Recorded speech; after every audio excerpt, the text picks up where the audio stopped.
This is a massive opportunity. Val Woodburn was working part-time in lawn care services, and now he's opening up the main card against Bo Nickal. Anything can happen in this sport, and an upset victory would be absolutely life-changing. In this video, we are breaking down this fight and covering why it matters. To do this, we'll walk through how a win or a loss would impact each fighter, then we'll break down what we might see in the octagon on Saturday. So let's dive in right now, starting with Bo Nickal. For Bo, he just needs to win this fight. We can keep this part pretty short.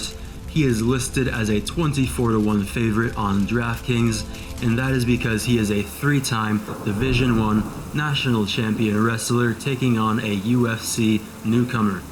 Okay, now let's move on to one of the fun parts, which is what if Bo Nickal loses? If Bo loses, it would actually be the biggest upset in UFC history. According to the rankings on Forbes, the largest upset to date is when Shanna Dobson beat Maria Agapova, who was a 14-1 favorite. So, a Bo Nickal upset would be an incredibly dramatic way to kick off the main card of UFC 290, and Bo would get absolutely roasted on Twitter. Regardless, he is only 27, so he has plenty of time to improve either way. Now, here comes another fun part, which is what would a win mean to Val Woodburn?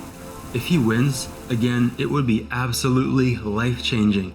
If he beats Bo Nickal on such a stacked pay-per-view card, he would just about become a star overnight. He would forever be known as the first man to beat Bo Nickal, who is one of the most decorated collegiate wrestlers of all time. Again, based on his Instagram, it looks like he's been working in other industries to support his MMA career, so this would be an incredible story. Regardless, let's also touch on what a loss could mean.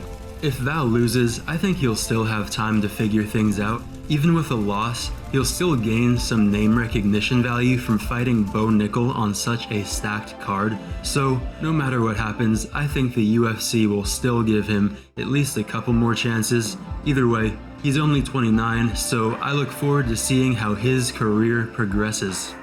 Anyway, now that we have covered what's at stake in this fight, let's walk through what we might see in the octagon on Saturday.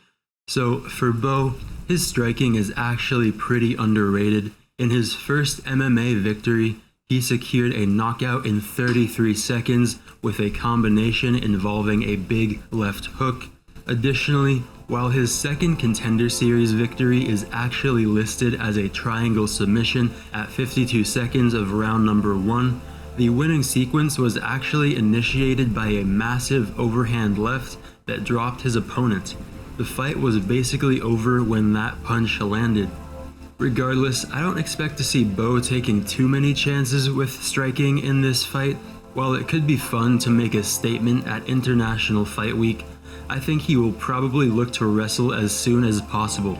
Woodburn is known to be an athletic striker who throws big looping shots, so it's probably not worth staying on the feet with him for too long. Now for Woodburn, he has 0 submissions on his record, so he'll of course look to keep this fight standing. On that same note, he trains with UFC middleweight Chris Curtis, and Chris thinks he might have some success stopping Bo Nickal's takedowns. On Twitter, Chris said, quote, "It's hard to double leg a fire hydrant. Trust me, I've tried, and Val is coming to scrap." So that is interesting coming from a ranked middleweight. Val Woodburn is just 5'8", which is pretty short for 185, but he is definitely muscular and perhaps built like a fire hydrant. Regardless, Woodburn does have a few options in this fight.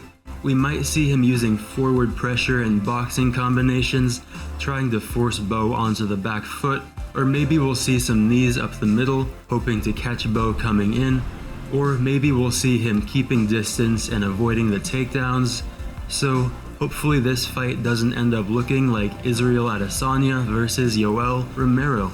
Either way, this is a very intriguing matchup, and anything is possible in MMA, so let's see what happens. And lastly, what are you expecting to see in the octagon on Saturday? I'm happy to chat, so let me know your thoughts in the comments. And lastly, Have a good one. I appreciate you. Have a fantastic day. May you be blessed. Again, have a good one. And peace, peace, peace. Also, drop a like if you're still here.